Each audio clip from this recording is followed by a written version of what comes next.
Baju adat yang dipakai Presiden Jokowi pada pengibaran bendera HUT RI yang ke-76, 17 Agustus 2021.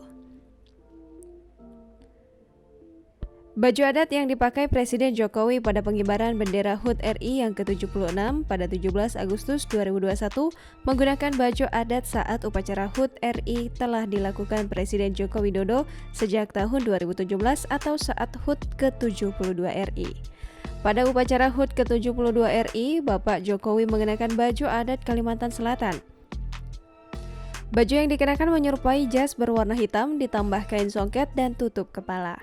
Kemudian pada 17 Agustus 2018, Presiden Jokowi mengenakan baju adat dari Aceh. Dalam pelaksanaan upacara HUT ke-74 RI pada 17 Agustus 2019, Jokowi mengenakan baju adat Klungkung Bali. Baju tersebut bermotif hitam berpadu dengan kain batik sebagai bawahan dan tutup kepala.